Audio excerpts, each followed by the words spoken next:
ఉలవచారు అంటే ఇష్టపడిన వారు ఎవరుంటారు? ఉలవచారు అంటే అందరికీ ఇష్టమే కదా! ఇన్‌స్టెంట్‌గా ఉలవచారు అనేది ఇంట్లో ఎలా ప్రిపేర్ చేసుకోవాలో ఈ వీడియోలో చూసేద్దాం. ఉలవచారు అంటే నాకు చాలా ఇష్టం అండి. మీలో ఎంతమందికి ఇష్టమో కామెంట్ సెక్షన్‌లో కామెంట్ చేసేయండి. ఉలవచారు ఉంటే చాలండి. ఎన్ని రెసిపీస్ ఉన్నా కానీ వాటన్నిటిని పక్కన పెట్టేసి ఈ ఉలవచారుతో రైస్ మొత్తం లాగించేస్తాను. నేనైతే ఉలవచారు ప్యాకెట్ తీసుకొచ్చుకొని ఇలా బౌల్‌లో వేసేసాను.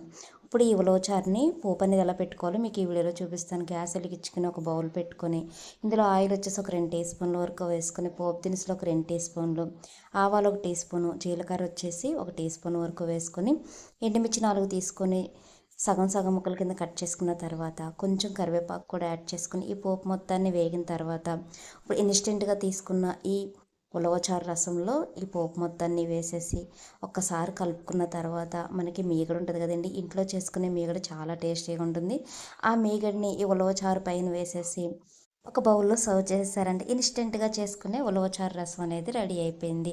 వేడి వేడి అన్నంలో ఈ ఉలవచారు వేసి ఇచ్చేసారంటే ముద్ద ముద్దని కూడా లొట్టలు వేసుకుంటూ తినేస్తారు. అంత రుచిగా ఉంటుంది. ఇంట్లో ఇన్స్టెంట్గా ఉలవచారు చేసుకోవాలి అంటే ఇలా ట్రై చేయండి. మీకు కనుక నా వీడియో నచ్చితే లైక్ చేసి మన ఛానల్ని ఫాలో చేసేయండి. Thank you for watching.